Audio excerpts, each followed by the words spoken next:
Geography classes में आपका बहुत बहुत स्वागत है। आज का हमारा टॉपिक है भारत का क्षेत्रीय विस्तार। इससे पूर्व की जो वीडियो है उसके अंदर आपको मिलेगा कि भारत की अक्षांशीय स्थिति, देशांतरीय स्थिति, लैटिट्यूडनल और लॉन्गिट्यूडनल पोजीशन, भारत पूर्वी गोलार्ध एवं उत्तरी गोलार्ध में है, वह सारा आपको इससे पहले की वीडियो में मिलेगा। जो सबसे पहली वीडियो है भारत के भूगोल की।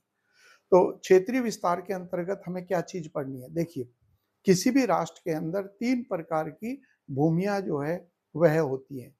एक तो भूमि होती है जिसे कहते हैं मैदानी क्षेत्र, दूसरा भाग जो होता है एक और वह पर्वतीय क्षेत्र, एक भाग होता है तीसरा जिसे कहते हैं पठारी क्षेत्र। तो सभी देशों के अंदर इस तरीके का वर्गीकरण मिलता है।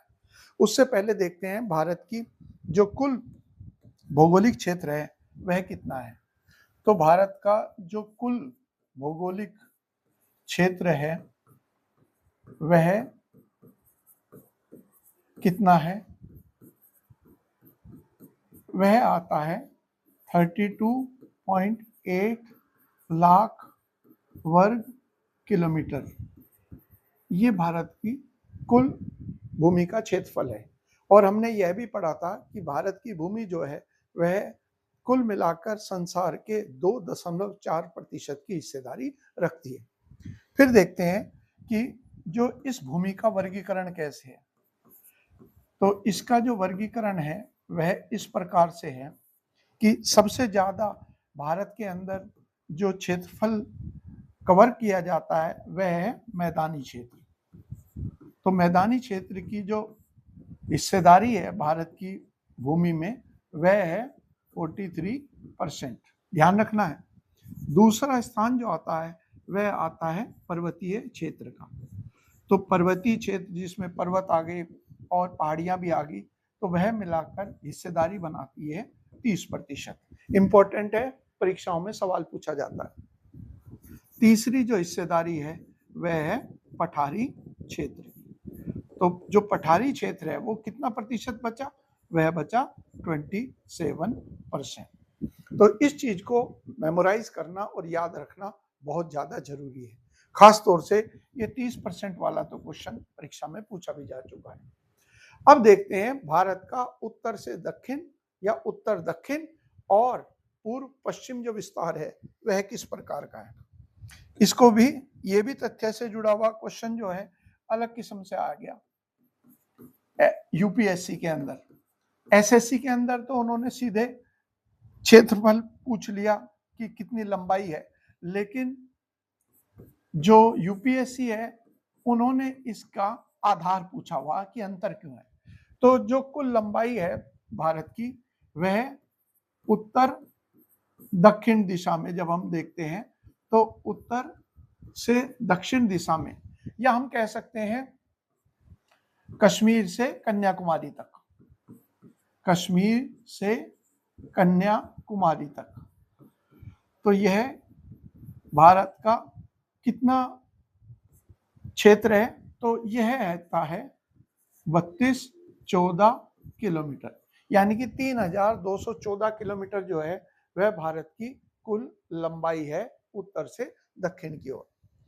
और यदि भारत की यह चौड़ाई की बात करें, चौड़ाई का मतलब है कि पूर्व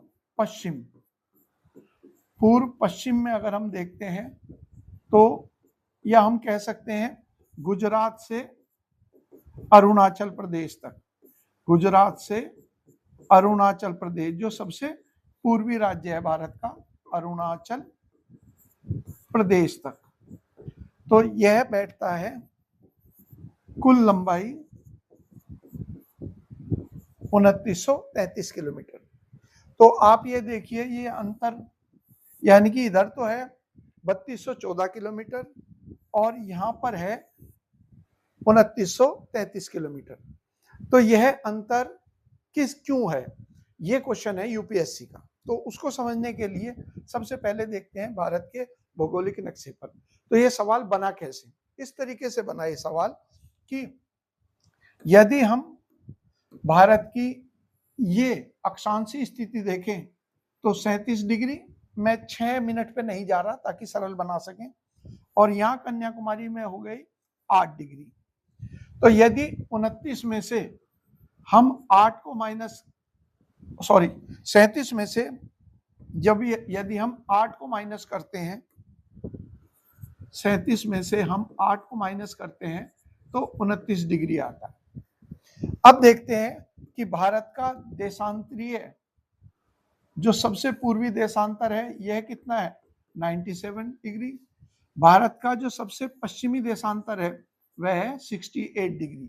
तो यदि हम इसको माइनस करें यानी कि 97 में से हम 68 को माइनस करें तब भी कितना आता है, 29 डिग्री।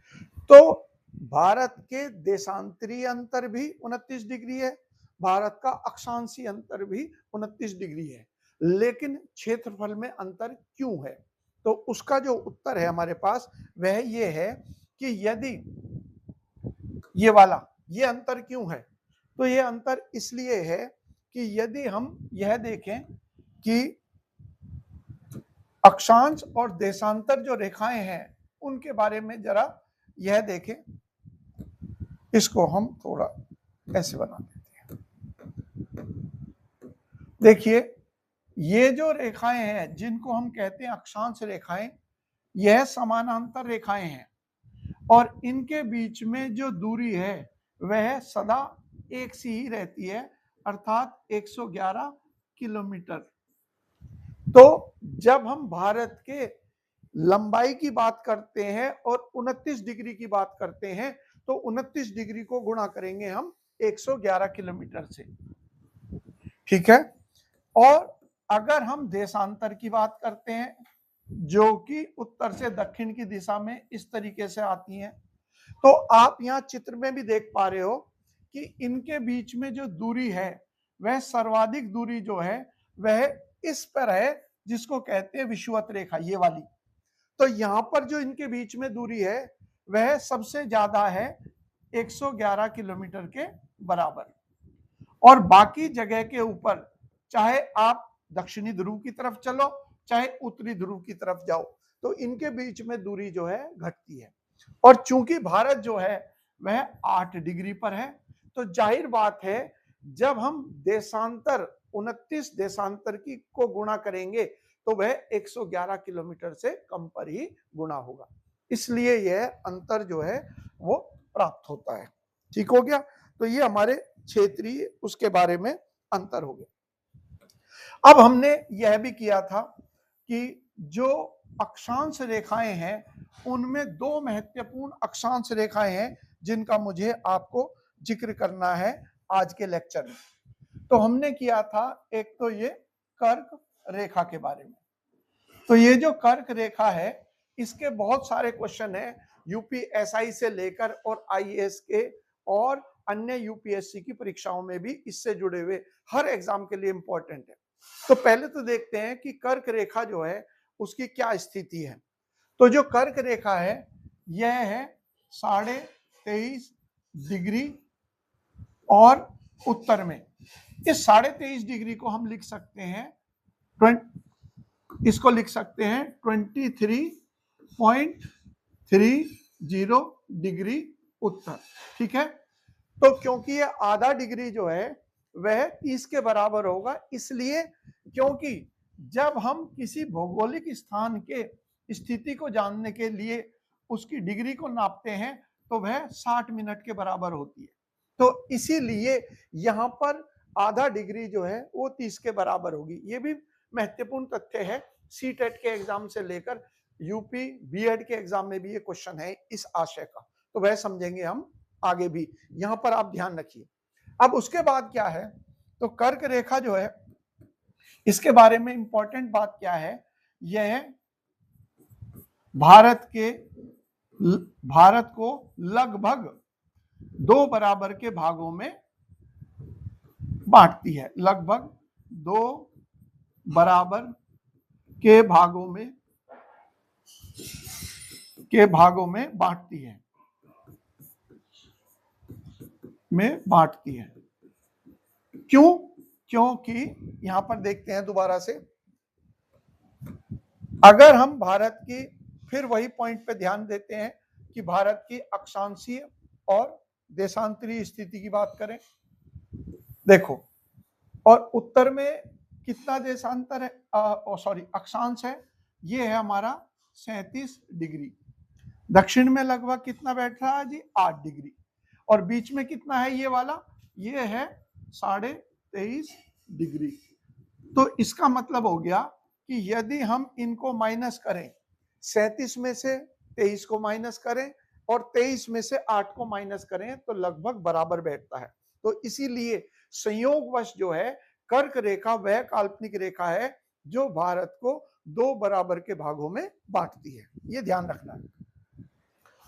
इसके बाद आता है, यह एक और इंपॉर्टेंट क्वेश्चन है, यह भारत का जलवायु विभाजक है। जलवायु विभाजक, ये भी क्वेश्चन आया हुआ, तो इसको मैं अभी आपको समझा देता हूं, इसका तात्पर्य भी क्या है। ये इस तरीके से समझिए कि जब हम जलवायु पढ़ते हैं तो उस जलवायु में हम लोग यह चीज देखते हैं, इसको हम थोड़ा सा इधर कर देते हैं ताकि मैं यहां पर आपको समझाने के लिए ड्रॉ कर सकूं। फिर वही थोड़ा फिजिकल ज्योग्राफी का कंसेप्ट, लेकिन साथ साथ में करते हुए चलेंगे। देखिए, यदि हम यहां पर देखें तो ये हिस्सा जो है ये 0 डिग्री है, ये हो गया 0 डिग्री, और मैं आपको इसी के तुल्य दिखा देता हूं, है ना, ताकि हमें समझने में भी आसानी रहेगी। इसके तुल्य ही दिखा देते हैं। तो यहाँ 0 डिग्री होगी भारत के कहीं पश्चिम, 0 डिग्री भारत के यहाँ होगी, तो मैंने ऐसा ही ड्रॉ कर दिया। और ये जो ग्रीन कलर है ये हम इसी को मान लेते हैं जो अभी आपने यहाँ पर आप देख रहे हो, ये वाला, यही वाला। तो 23.5 डिग्री हो गया, ठीक है।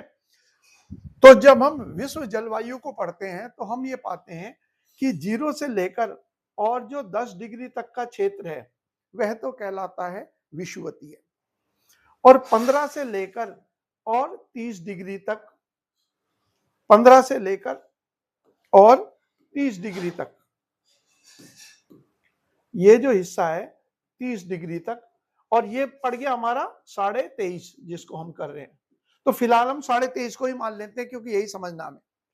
तो ये जो क्षेत्र होता है किससे, 10 डिग्री से लेकर और कर्क रेखा तक या दक्षिण में मकर रेखा तक, तो वह कहलाता है ये वाला क्षेत्र, यानी कि नीचे कहीं यहाँ 0 डिग्री है जैसे मैंने यहां दिखा रखा, तो ये क्षेत्र कहलाता है उष्ण कटिबंधीय,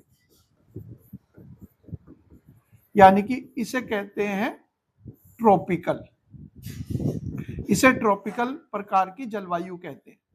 तो यानी कि भारत का इस कर्क रेखा के नीचे का जो क्षेत्र है वह तो आता है उष्ण कटिबंधीय में, और यदि हम ऊपर की तरफ चलें 35 डिग्री तक, यानी कि भारत में 37 डिग्री यहाँ हो गया, और ये क्योंकि पहाड़ी क्षेत्र है तो हम कह सकते हैं ये सारा का सारा हिस्सा इस 23.5 डिग्री के उत्तर का, इसे कहते हैं उपोष्ण कटिबंधीय, उपोष्ण कटिबंधीय,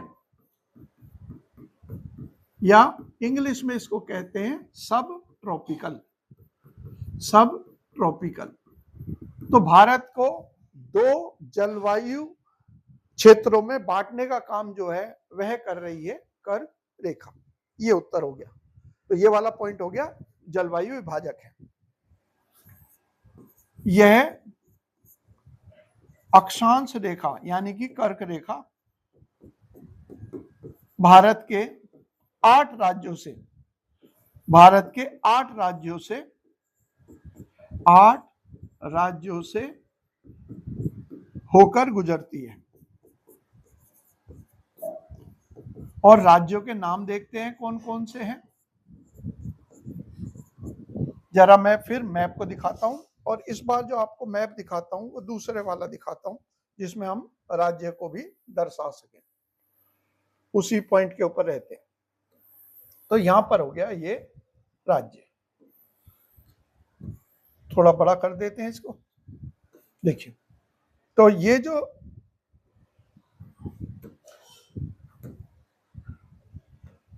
इसको हम डार्क कलर से करते हैं, ठीक है। तो यह इस प्रकार से है और थोड़ा सा हम इसको, क्योंकि ये एग्जैक्ट नहीं है और वो मुड़ी हुई है थोड़ी सी, तो इसको थोड़ा सा मैं मोड़ देता हूं ताकि तुम अच्छे से समझ पाओगे।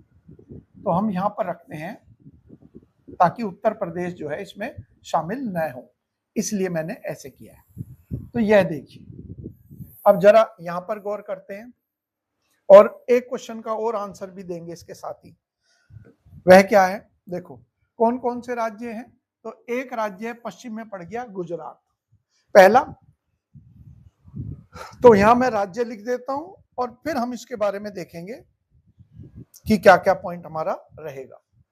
इसको ऐसे करते हैं और इसको सिलेक्ट कर देते हैं, ठीक है।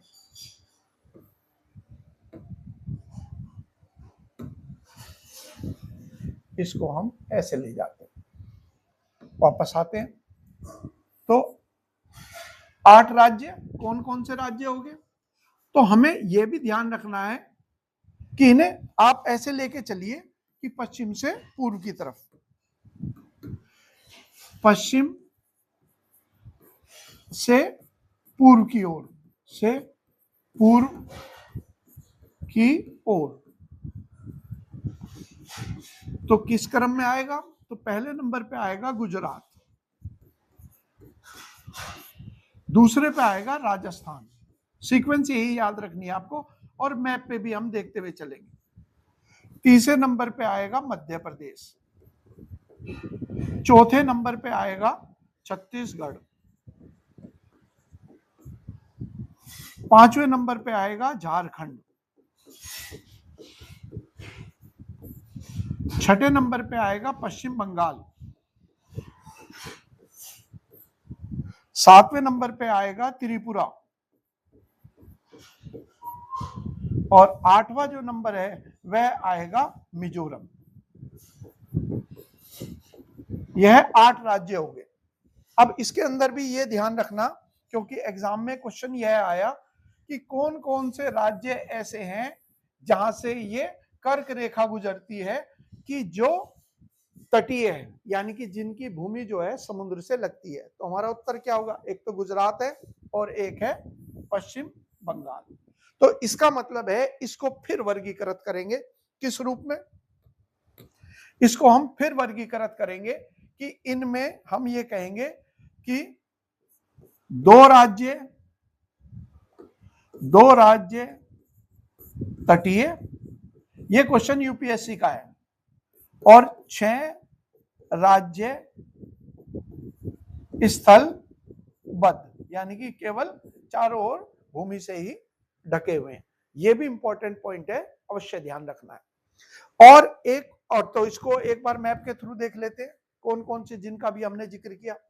तो इधर की तरफ गुजरात है पहले नंबर पे, दूसरे नंबर पर है ये राजस्थान, हल्का सा हिस्सा यहां से गुजर रहा है, तीसरे नंबर पर है मध्य प्रदेश और चौथे नंबर पर यहां हो गया छत्तीसगढ़, पांचवें नंबर पर है झारखंड और छठे नंबर पर ये आ गया पश्चिम बंगाल, सातवें नंबर पे आ गया त्रिपुरा और आठवें नंबर पे आ गया मिजोरम।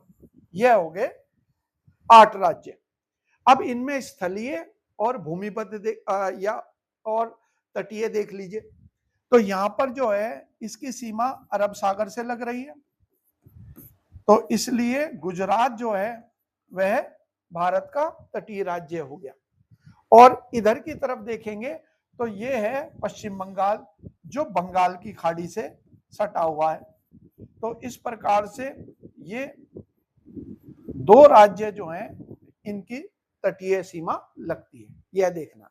फिर एक क्वेश्चन आया, वह क्वेश्चन इस रूप में पूछा गया कि अगर भारत में सबसे ज्यादा राज्यों से गुजरने वाली अक्षांश रेखा या लैटिट्यूड की बात करें, यह यूपीएससी का क्वेश्चन है कि उन्होंने पूछा कि कौन से अक्षांश पर देश के सबसे ज्यादा 10 राज्य स्थित हैं।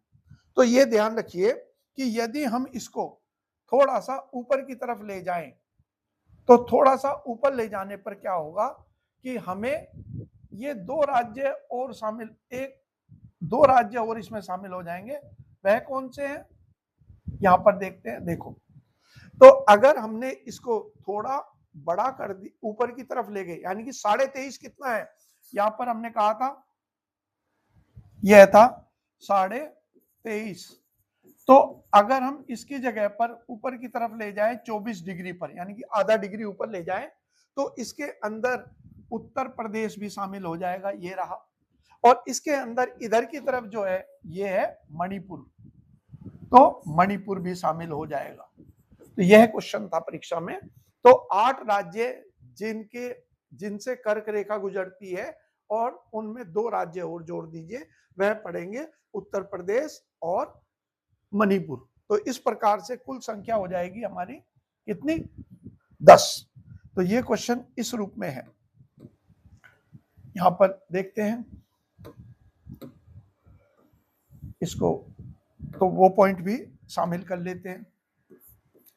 याद रखें, यूपीएससी का मैं क्वेश्चंस आपको कराता हूं, तो उसके अंदर आपको मिल भी जाएगा कि हम ये कहेंगे कि 24 डिग्री उत्तरी अक्षांश पर सर्वाधिक 10 राज्य स्थित हैं।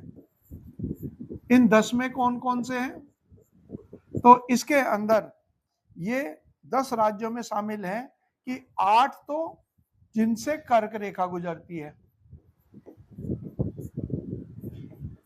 वाले राज्य, और 2 और जोड़ देंगे, plus Uttar Pradesh plus Manipur. Clear हो गया।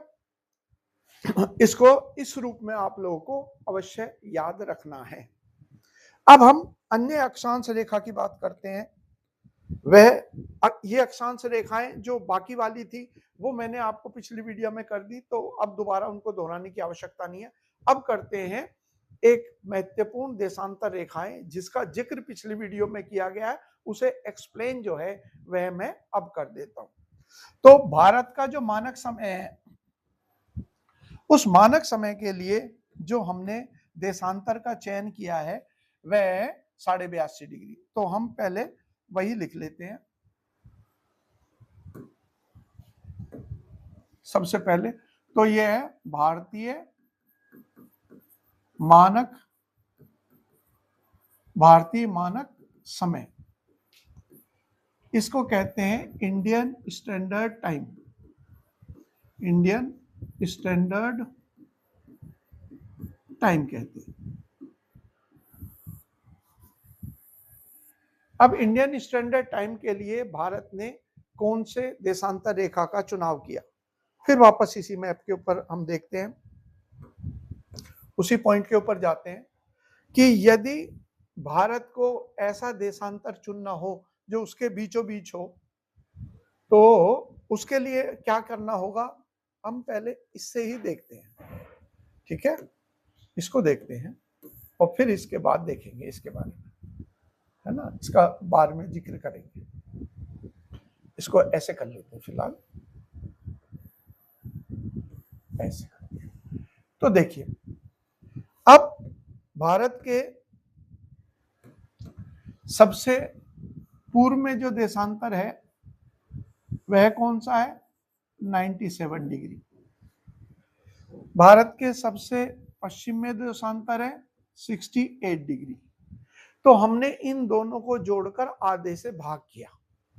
भाग करने के बाद जो सबसे व्यवहारिक देशांतर निकल के आया, तो वह निकल के आया 82.5। ये है, अभी देखते हैं, ये आया। यहां पर हमने बीचों बीच अपने एक ये देशांतर खींच लिया।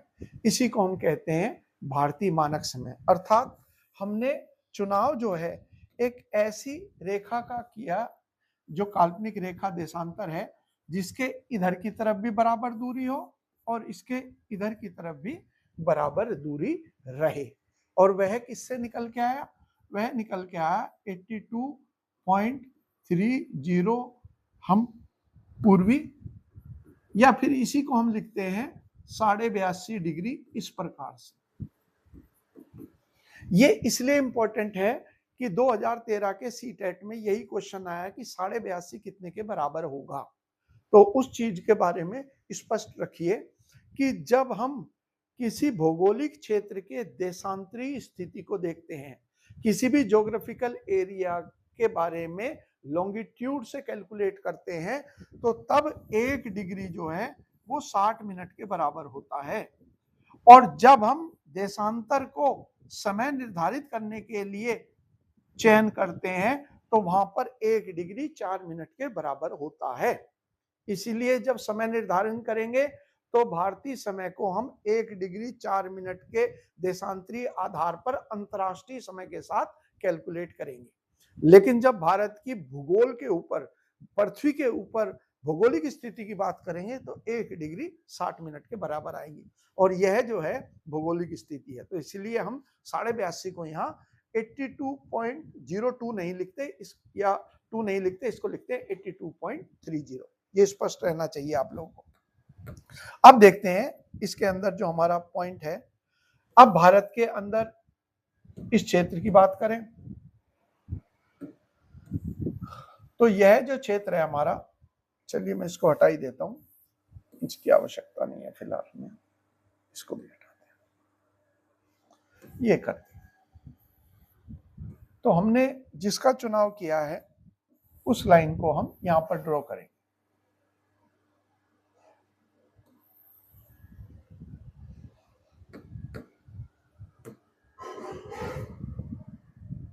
तो हमने जो चुनाव किया है ये हो गया, यहां पर हमारी ये हो गई। तो ये इसके बारे में हमें क्या ध्यान रखना चाहिए? इसके बारे में हमें ध्यान रखना चाहिए कि स्थिति क्या है इसकी। तो इसकी स्थिति जो है वह है 82.5 डिग्री पूर्वी देशांतर, या 82.5 को आप ऐसे भी लिख लीजिए।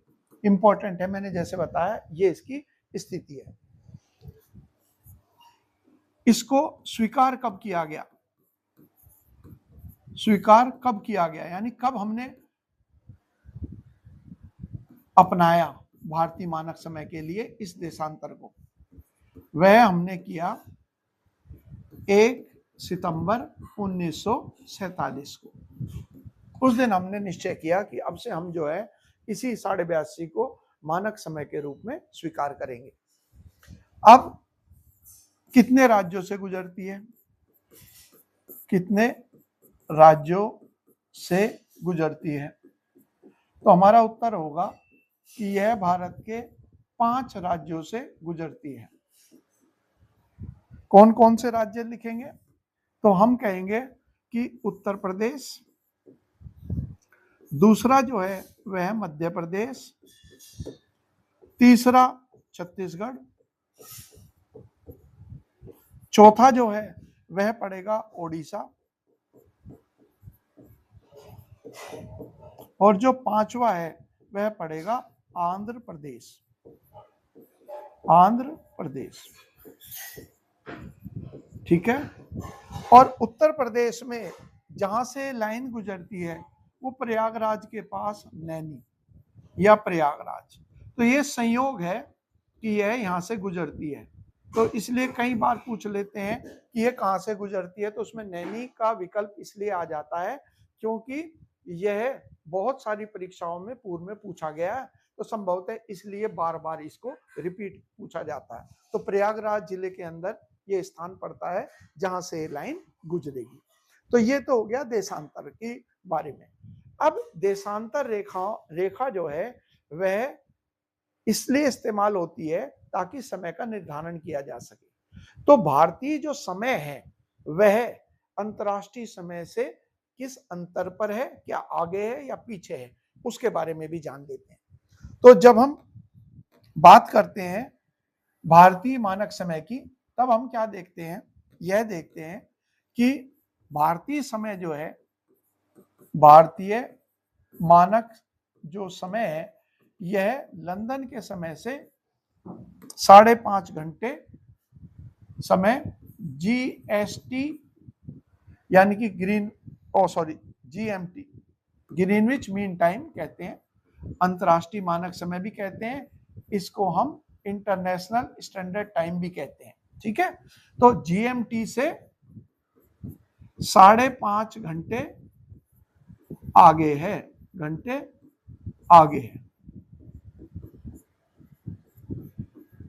ये ध्यान अवश्य रखना है।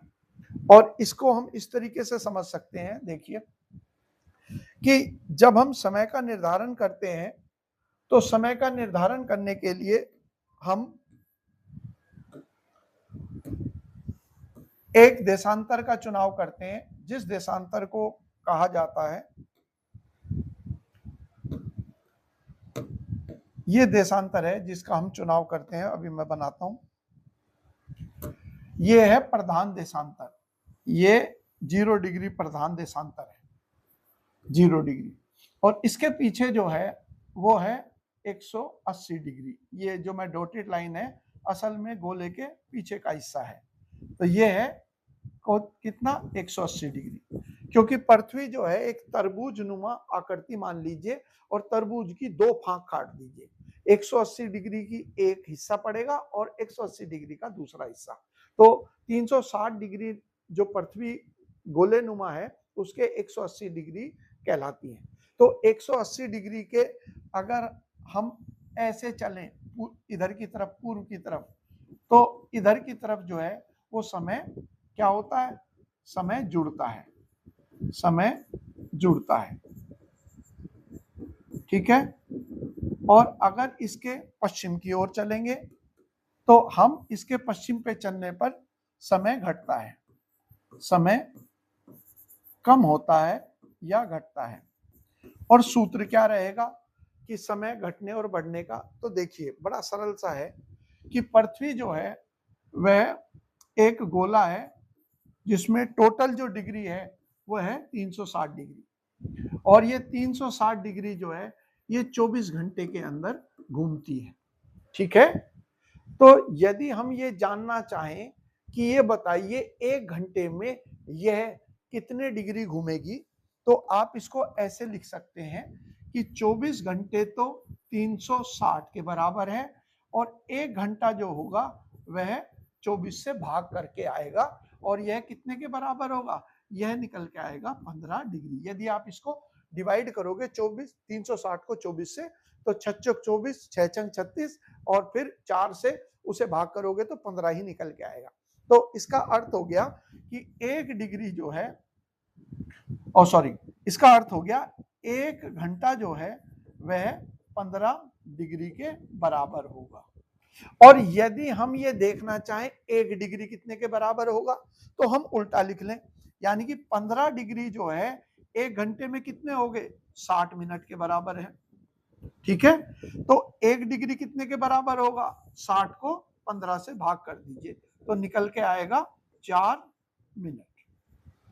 तो हमारे पास एक सूत्र निकल के आया, उस सूत्र को क्या आधार होगा, उस सूत्र का आधार हो गया यह कि हम ये लिख सकते हैं कि 1 डिग्री जो है वह 4 मिनट के बराबर है, और 15 डिग्री जो है वह 1 घंटे के बराबर है। ये हमारा सूत्र निकल के आया। इस पॉइंट को समझना इसलिए जरूरी है कि कई सारे क्वेश्चन परीक्षा में आएंगे जिसका आधार जो है यही बिंदु रहेगा, ठीक हो गया। ये हम इसको याद रखते हैं। अब देखते हैं अगला पॉइंट क्या हो गया। तो भारतीय मानक समय हमने कहा 5.5 घंटे आगे है, ऐसा हमने क्यों किया, वापस आओ। तो भारतीय मानक समय के लिए हमने क्या किया, जो भारतीय मानक समय है उसके लिए देशांतर कौन सा है, उसके लिए देशांतर है 82.5 डिग्री, ठीक हो गया। तो अगर मैं कहूं इसको हम ऐसे कर लें, इसको वर्गीकृत करते हैं सरल बनाने के लिए, 75 डिग्री प्लस 7 डिग्री और प्लस आधा डिग्री, ठीक है, ताकि आप सरलता से समझ सको इस तरीके से। तो 75 डिग्री हो गया, और 75 में यदि 7 आप जोड़ोगे तो 82 होगा, और फिर आधा डिग्री जोड़ोगे तो 82.5 होगा। तो 75 डिग्री कितने के बराबर होगा? अगर मैं 15 डिग्री की बात करूं तो 15 डिग्री तो 1 घंटे के बराबर, तो 15 गुणा 5 ये हो गया 75 डिग्री। तो ये कितने के बराबर हो गया? तो ये 5 घंटे के बराबर हो गया। तो 5 घंटे के बराबर हो गया क्योंकि 15 पंजे 75। अब जो 7 डिग्री है वो कैसे करेंगे? यहां पर देखिए, हमने कहा 1 डिग्री तो 4 मिनट के बराबर है, तो 7 डिग्री कितने के बराबर होगा? 7 डिग्री होगा 28 मिनट के बराबर। यदि 1 डिग्री 4 मिनट है तो फिर आधा डिग्री कितने के बराबर होगा? 4 मिनट का आधा कर दे तो 2 मिनट।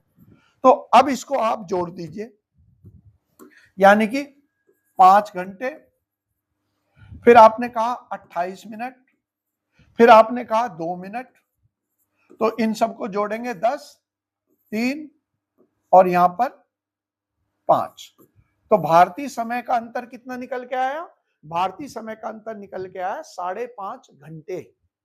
और भारत की स्थिति क्या है भौगोलिक रूप से? तो भारत जो है वह GMT के पूर्व में स्थित है। पूर्व में भारत स्थित है, भारत स्थित है। और हमने सूत्र क्या निकाला?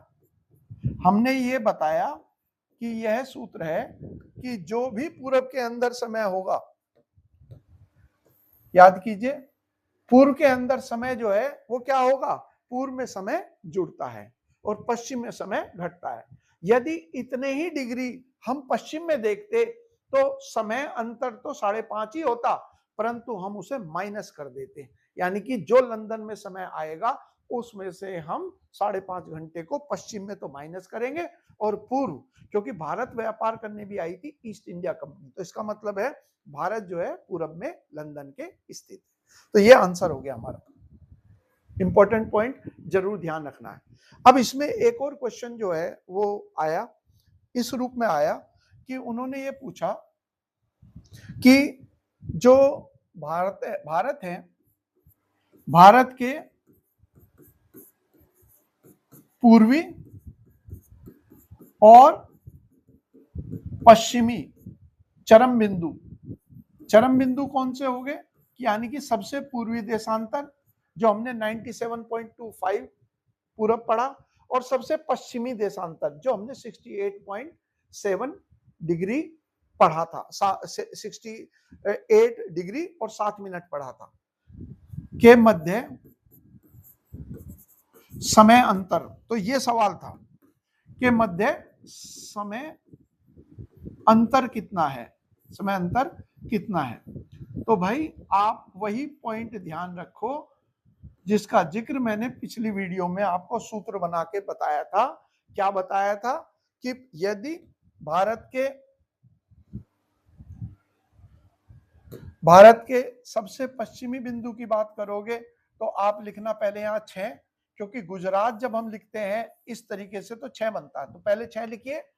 और भारत के सबसे पूर्वी बिंदु जो होगा वहां पर आप लिखेंगे 7, तो 6, 7 और फिर वापस आओगे 8 और फिर वापस अंदर की तरफ जाओगे तो 9। तो 97 में से 68 को माइनस करोगे तो 29 डिग्री आएगी। और चूंकि यहां पर 97 डिग्री के साथ 25 मिनट भी है और यहाँ 68 डिग्री के साथ 7 मिनट भी है, तो इसको हम लगभग किसके बराबर मान सकते हैं? लगभग 30 डिग्री के बराबर मान सकते हैं। और आपने क्या पढ़ा था अभी? हमारा सूत्र क्या था? यहां पर ध्यान कीजिए, हमारा सूत्र ये था कि भाई 15 डिग्री जो है 1 घंटे के बराबर है, 15 डिग्री 1 घंटे के बराबर है, तो 30 डिग्री कितने के बराबर होगा? 2 घंटे के बराबर।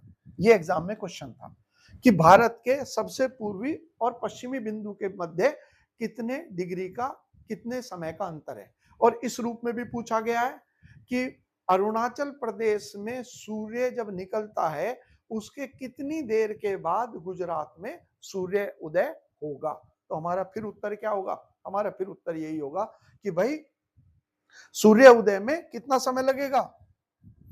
उत्तर होगा 2 घंटे का। और ये क्यों निकाला हमने? इसलिए निकाला है क्योंकि हमने कहा 97 डिग्री और 25 मिनट माइनस 68 डिग्री जो गुजरात से है, और 7 मिनट को जब हमने माइनस किया तो ये लगभग 30 डिग्री के बराबर आ गया।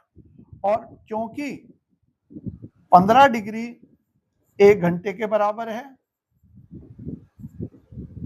1 घंटे के बराबर है, तो 30 डिग्री जो है, इसलिए 30 डिग्री जो है वो बराबर कितने के होगा? 2 घंटे के। ये हमारा इसका उत्तर होगा। तो देशांतर से जुड़ी हुई जो इंपॉर्टेंट पॉइंट है वो सारे पॉइंट हो गए। एक और चीज हम ध्यान रखते हैं कि इस आशय को भी ध्यान में रखना आवश्यक है कि ये दो महत्वपूर्ण हमने काल्पनिक रेखाओं का जिक्र किया। एक तो हमने किया अक्षांश रेखा जो कि कर्क रेखा है, और एक हमने जिक्र किया इस देशांतर रेखा का जिसका नाम है भारतीय मानक समय का देशांतर। तो ये दोनों की दोनों रेखाएं जो हैं एक दूसरे को कहां पर काटती हैं, ये क्वेश्चन है।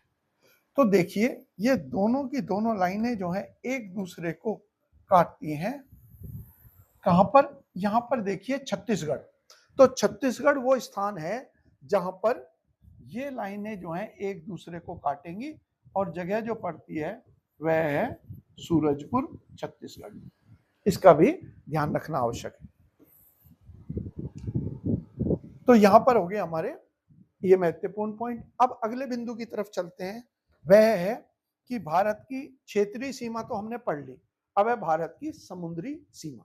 अब इसको लेकर एक रोचक तथ्य जो है उसे ध्यान रखना है कि अभी 2025 के अंदर भारत की जो तटीय सीमा है उसकी जो कुल लंबाई है वो लगभग दुगनी हो गई है। और हालांकि भारत ने ना ही कोई क्षेत्र विजित किया है, ना भारत के अंदर हमने अन्य किसी क्षेत्र को शामिल किया है, जैसे हमने 1975 में सिक्किम को शामिल कर लिया था। तो जब हमने कोई नई भूमि शामिल नहीं करी तो भारत का जो समुद्री तट का विस्तार है वो पिछली तुलना में जो 1970 से लगभग हम आज तक आकलित कर रहे थे वो दुगना कैसे हो गया, तो उसका भी उसको मैं अभी समझाऊंगा। तो सबसे पहले तो देखिए अगला हमारा जो टॉपिक है वो है समुद्री सीमा भारत, या हम कहें भारत का तटीय क्षेत्रफल। तो यहां पर देखते हैं, तो देखिए भारत का जो लंबाई है, इसकी जो लंबाई है वह कितनी निकल के आई है? तो इसकी लंबाई जो है वो 11,098 किलोमीटर निकल के आई है। हालांकि अभी तक, यानी कि ये कब का हो गया?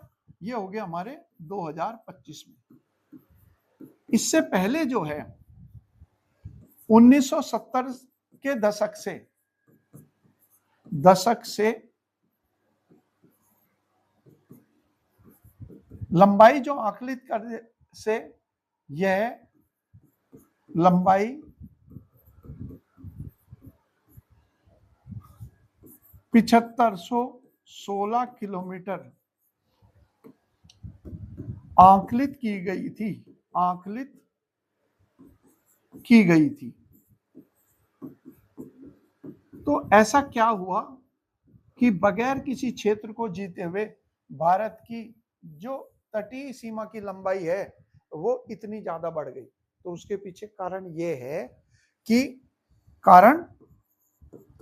इसका कारण है कि पैमाने में तब्दीली की गई, यानी कि जो स्केल है, पैमाने या स्केल में परिवर्तन, ये है आधार। किस तरीके से परिवर्तन किया गया देखो, अभी समझा भी दूंगा मैं। पूर्व में जो पैमाना था वह क्या था? पूर्व में पैमाना था 1:45,000, यानी कि 1 सेंटीमीटर जो है वो 45,000 किलोमीटर के बराबर था। अब यानी कि वर्तमान में अब क्या है? जो नया पैमाना है उसका अनुपात है 1,25,000। इसके आधार पर हमारी तटीय सीमा की लंबाई बढ़ गई। इसको तार्किक आधार पर देखते हैं और इसे समझने के लिए हम उसी पॉइंट पे जाते हैं और वो साफ वाला जो दूसरा वाला मैप है उसी को मैं दिखाता हूं। इसको हटा देते हैं और ये वाला लेते हैं, इसकी आवश्यकता नहीं। देखो, जो पहले पैमाना हम ले रहे थे उसे मान लीजिए समझने के लिए ऐसा मानते हैं। इसे हमें ये देखिए यहां पर ये एक लचक है यानी कि एक मोड़ है, और यदि हमने स्केल ले लिया ये वाला और थोड़ा और मोटा करता हूं इसको, यदि हमने स्केल ले लिया ये वाला तो ये क्या करेगा, ये जो ऐसे संकरे रास्ते हैं वहां तक इसे जाने में समस्या आएगी। तो ये क्या करेगा, ये जो संकरे क्षेत्र हैं उनके बाहर से ही आर पार हो जाएगा। और यदि हम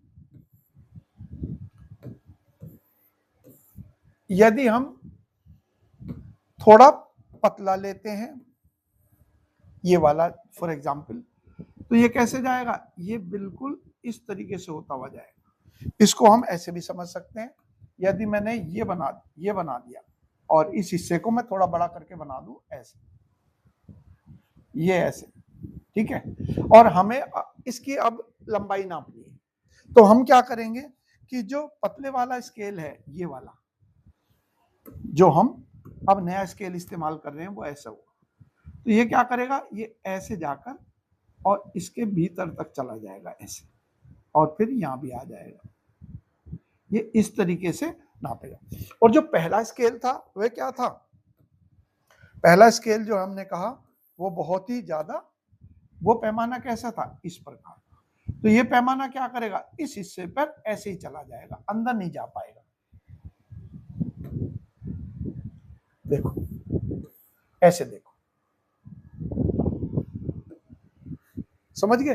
तो पहले 1:45,000 का जो पैमाना था वो एक मोटी रेखा थी जो कि संकरे रास्तों को मापता नहीं था।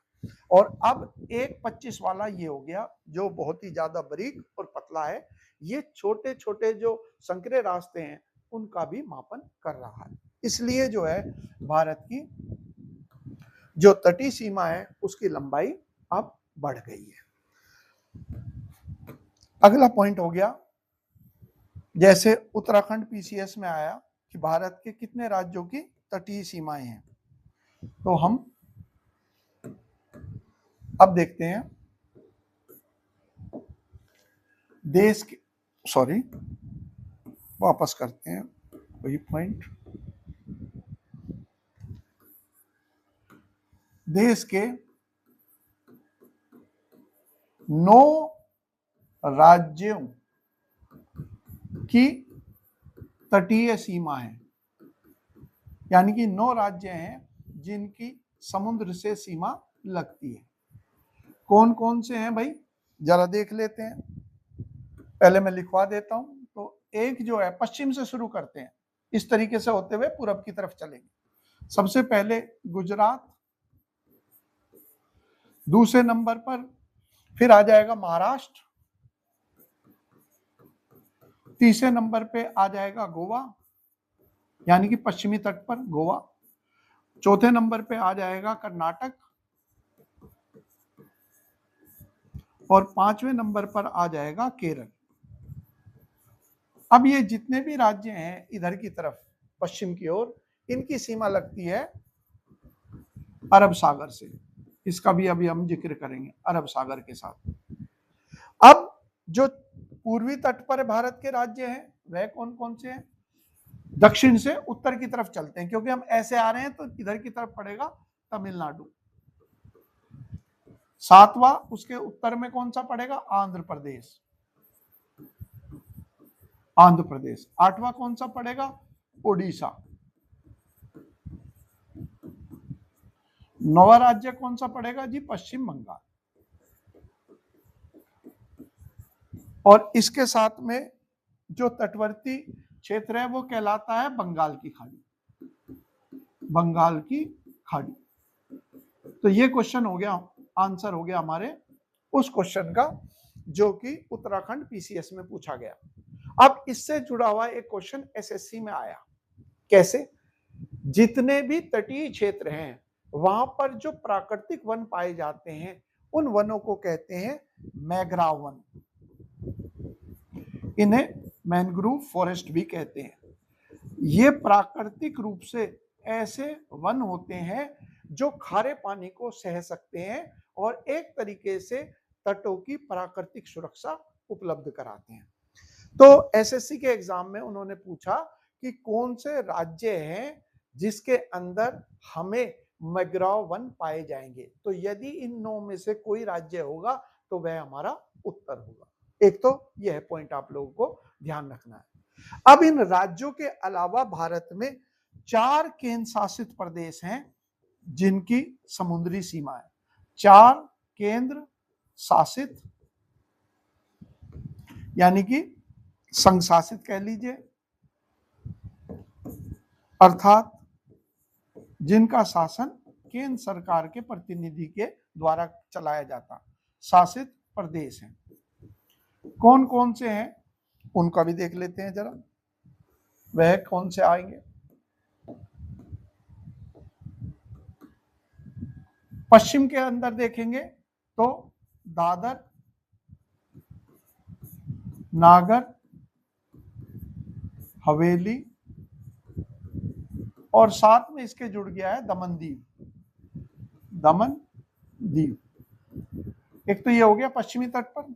फिर पश्चिमी तट पर दूसरा हिस्सा जो है वह है लक्षद्वीप, लक्षद्वीप। तो ये जो हमारे क्षेत्र है यह कहां पर है? ये क्षेत्र हमारे पड़ते हैं कौन से तट पर? वह तट जो है वो हो गया अरब सागर, अरब सागर यानी कि पश्चिमी तट पर। और भारत के 2 और क्षेत्र, क्योंकि 4 लिखा है तो फिर हम कौन सा करेंगे? एक तो ये हो गया, दूसरा ये हो गया और तीसरा जो है वो हो गया पुदुचेरी, यहां पौंडीचेरी भी कहते थे पहले इसको। और चौथा जो है वह कौन सा है? वह है अंडमान और निकोबार, जिनकी, और ये क्षेत्र जो है यह कहां पर, किसके तटीय सीमा पर है? बंगाल की खाड़ी, बंगाल की खाड़ी। यह पॉइंट जो है इंपॉर्टेंट है। अब इसमें मैं कुछ क्वेश्चन बताता हूं आपको जो परीक्षाओं में पूछे गए, किस रूप में पूछे गए वह जिक्र करते हैं अभी। तो ये हो गया हमारा, इस हिस्से को छोड़ते हैं। अब देखिए जिन राज्यों का हमने जिक्र किया है जरा अब उसको मैप के ऊपर देख लेते हैं।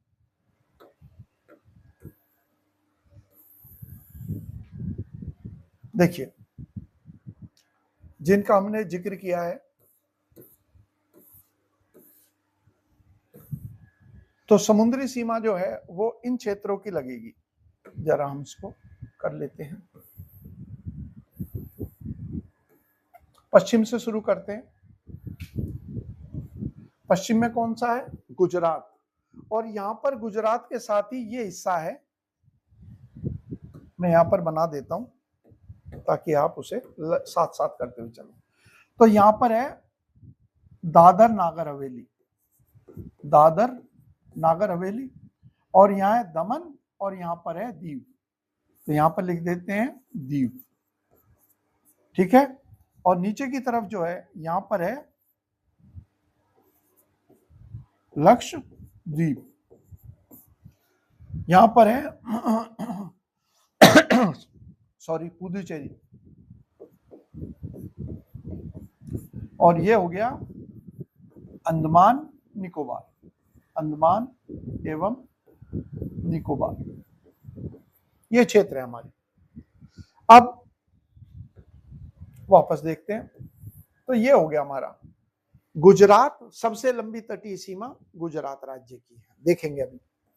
और दूसरा राज्य हो गया महाराष्ट्र, तीसरा ये है गोवा जो ये अलग कलर का दिखा, इसको ऐसे, ये जो अलग कलर का दिखाई दे रहा है ये गोवा है, और जो ये कलर ये है कर्नाटक, और नीचे की तरफ ये हो गया केरल।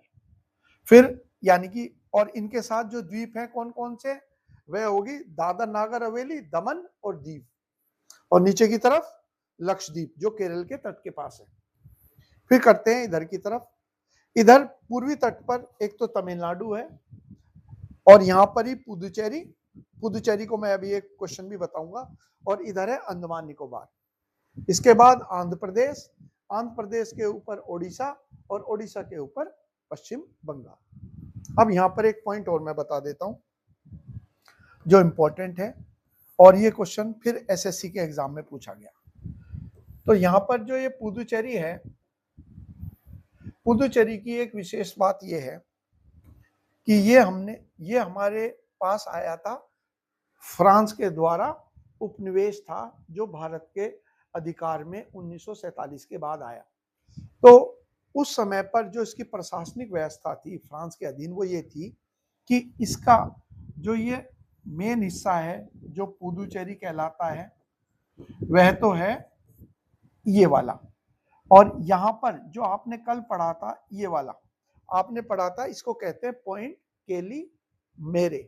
तो पॉइंट केली मेरे से लगभग उत्तर में जहां पर कावेरी नदी डेल्टा बनाती है, यहां पर एक जगह है जिसका नाम है कराईकल। तो यह भी जिला पड़ता है पुदुचेरी के अधीन। तो आप देख रहे हो कि पुदुचेरी की एक मुख्य हिस्सा जहां विधानसभा और मुख्यमंत्री है वो तो यहाँ है, यानी कि तमिलनाडु से घिरा हुआ, और फिर उसके दक्षिण में चलोगे उससे भौगोलिक रूप से बिल्कुल अलग हटा हुआ, वो कहलाता है कराईकल। इसी प्रकार से यहाँ पर एक हिस्सा है जिसे कहते हैं माहे, ये केरल से घिरा हुआ है, ये भी पुदुचेरी के का प्रशासनिक क्षेत्र है, यानी कि तीसरा जिला इसे मान लीजिए। और एक हिस्सा जो है वो पड़ता है यहाँ पर, जहां पर ये गोदावरी की डेल्टा बनेगा, इसको कहते हैं यनम। तो एग्जाम में क्वेश्चन ये आया एसएससी के, उन्होंने 4 राज्यों का नाम दिया, कौन कौन से, तमिलनाडु ये वाला, केरल दूसरे वाला, तीसरा वाला आंध्र प्रदेश, और चौथा दे दिया कर्नाटक। और यह पूछा कि बताइए, ये पूछा गया कि बताइए पुदुचेरी की सीमा जो है वो किस के साथ नहीं लगती है। तो हमारा उत्तर क्या होगा इस मामले में, हमारा उत्तर होगा जी कर्नाटक से सीमा नहीं लगती। और दूसरी विशेषता क्या होगी, भारत का अकेला प्रशासनिक क्षेत्र है पुदुचेरी, जिसकी सीमाएं पूर्व में बंगाल की खाड़ी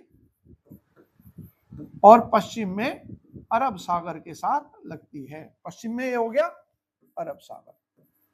तो ऐसा कोई भी भारत का अन्य राज्य या केंद्र शासित प्रदेश नहीं है जिसकी सीमाएं दोनों ही समुद्र को छूती है, जो मैंने अभी जिक्र किया। तो दूसरी विशेषता पुदुचेरी की यह भी होगी।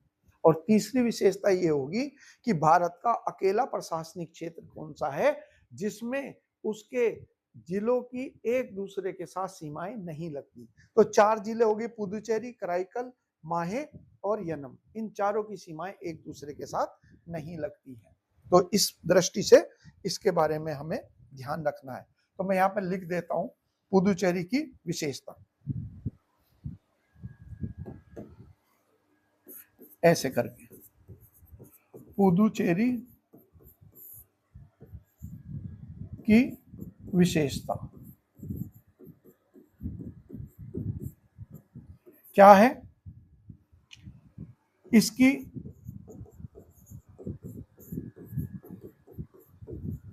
सीमा पश्चिम में अरब सागर,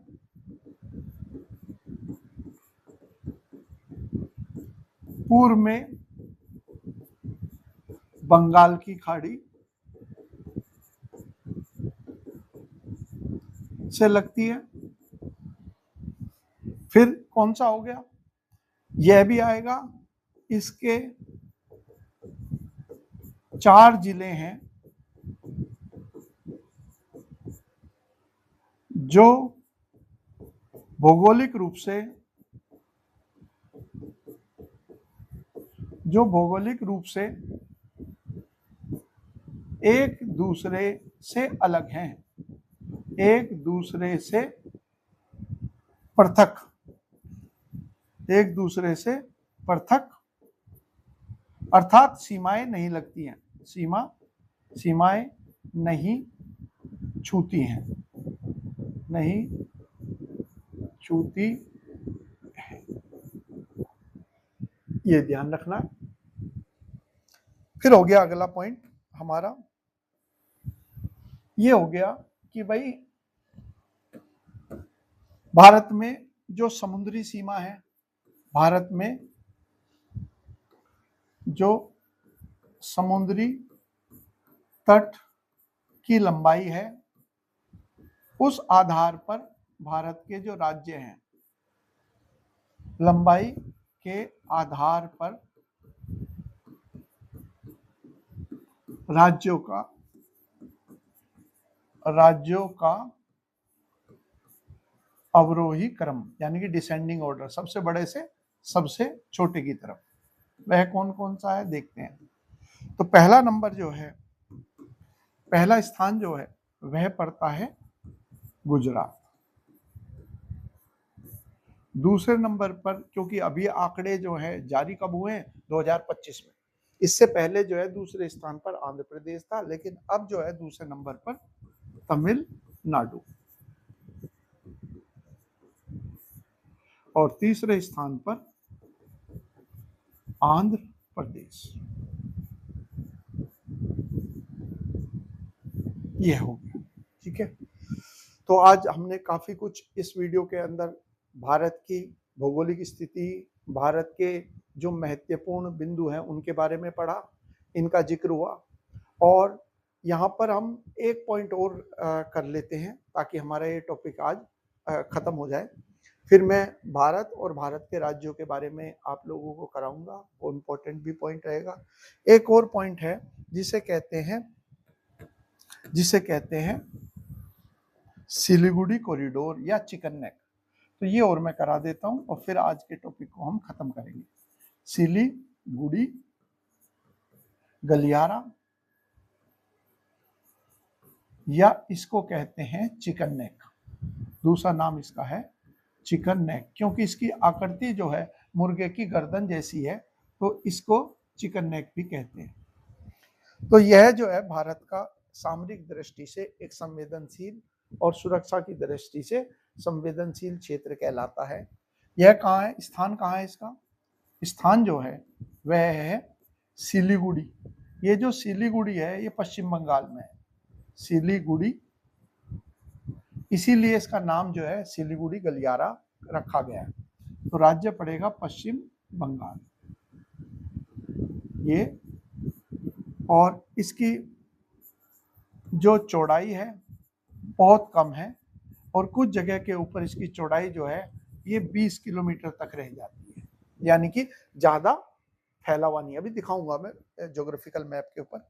और इसकी जो लंबाई है, इसकी लंबाई जो है वो लगभग 200 किलोमीटर लंबाई है, 200 किलोमीटर। अब इसको हम पढ़ क्यों रहे हैं और क्या महत्व है? महत्व ये है कि ये जो है उत्तर पूर्वी जो राज्य हैं वह रेल और सड़क के माध्यम से इसी रास्ते से जुड़े हुए हैं। तो उत्तर पूर्वी जो 7 राज्य हैं भारत के, उन राज्यों को मुख्य भूमि से जोड़ने वाला महत्वपूर्ण मार्ग है। ठीक हो गया। तो महत्व क्या हो गया इसका? महत्व हो गया भाई, इसके महत्व देखते हैं। महत्व यह अकेला भूमि परिवहन मार्ग है, यानी कि जहां सड़क और रेल जाएगी, अकेला भूमि परिवहन मार्ग है जो 7 उत्तर पूर्वी राज्यों, 7 उत्तर पूर्वी राज्यों को भारत की मुख्य भूमि या हम कह दें शेष भारत, है ना, वो भी सही शब्द है। मुख्य भूमि या शेष भारत से जोड़ता है, शेष भारत से जोड़ता है। अब मैं आपको मैप के ऊपर दिखाता हूं।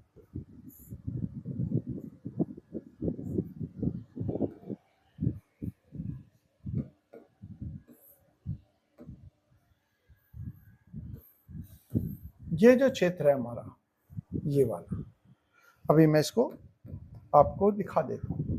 ये असल में ये वाला हिस्सा हो, ये वाला हिस्सा जो मैंने ये बना दिया, ये लगभग 200 किलोमीटर का हिस्सा है। और उत्तर में यहाँ पर जो देश पड़ रहे हैं, देखिए महत्व क्या हो गया। एक तो ये सारे उत्तर पूर्वी राज्य हो गए हमारे, जितने भी ये राज्य हो गए उत्तर पूर्वी, इनके साथ जोड़ रहा है।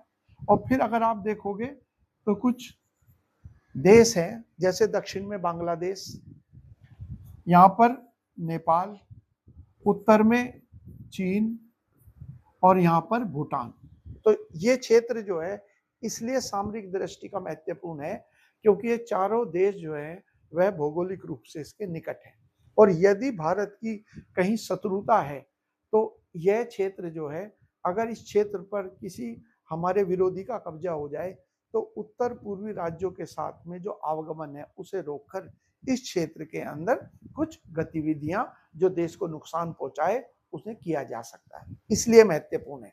और अभी कुछ समय पहले भारत और चीन के मध्य भूटान के एक डोकलाम क्षेत्र के अंदर लंबे समय तक विवाद भी चलता रहा और दोनों देशों की सीमाएं एक दूसरे के सामने खड़ी हो गई और युद्ध जैसी स्थिति पैदा हो गई। तो यहाँ पर जो ये हिस्सा है, ये वाला जो हिस्सा है, इसे चुंबी घाटी कहते हैं। तो चुंबी घाटी और इसके बीच में जो दूरी है वह भौगोलिक रूप से देशों के बीच में जो दूरियां उसके हिसाब से बहुत कम है, इसलिए ये बहुत संवेदनशील क्षेत्र है। मैं यहाँ पर आपको ऐसे दिखा देता हूँ, जो मैं अभी जिक्र कर रहा हूँ, ये देखिए। तो ये क्षेत्र हो गया हमारा, ये वाला। तो यहाँ पश्चिम बंगाल, ऊपर की तरफ सिक्किम हो गया, और यहाँ देश भूटान, ऊपर की तरफ चीन, इधर नेपाल, और यहाँ दक्षिण के अंदर बांग्लादेश, इसलिए ये महत्वपूर्ण है। और चूंकि ये उत्तर पूर्वी राज्यों को जोड़ता है तो इसीलिए इसको कहते हैं, उपनाम क्या है इसका, उपनाम, इसका उपनाम है उत्तर पूर्वी राज्यों की जीवन रेखा। उत्तर पूर्वी राज्यों की जीवन रेखा, की जीवन रेखा,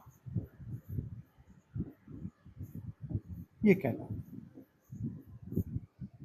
ठीक है, उम्मीद है आपको बहुत अच्छे से समझ में आया होगा। और कंटिन्यू रखिए, सारे विषय, जितने भी विषय हैं जो सामान्य अध्ययन के, वो सारे विषय आपको कराए जाएंगे, अच्छी तरीके से कराए जाएंगे, गुणवत्ता के साथ। तो जितना अनुभव मैंने लंबे समय तक आप लोगों के साथ ऑफलाइन क्लासेस जो आज भी मैं लेता हूं और पिछले 20 सालों से ले रहा हूं, उस अनुभव को मैं आपके साथ जब बांटूंगा तो आपको लगेगा कि जनरल स्टडीज जो है वह इतनी कठिन नहीं है कि उसको हम याद भी ना रख पाए। तो वो मैं प्रयास करता हूँ समझाने के साथ साथ आपको याद भी कराऊंगा। आप लोग जो हैं इस वीडियो को अगर आपको पसंद आती है तो लाइक जरूर करा करें, और इसके साथ ही अगर चैनल सब्सक्राइब नहीं किया तो कृपया उसे सब्सक्राइब भी कर लीजिए। आपने समय निकालकर वीडियो देखा और लेक्चर सुना, इसके लिए आपका धन्यवाद।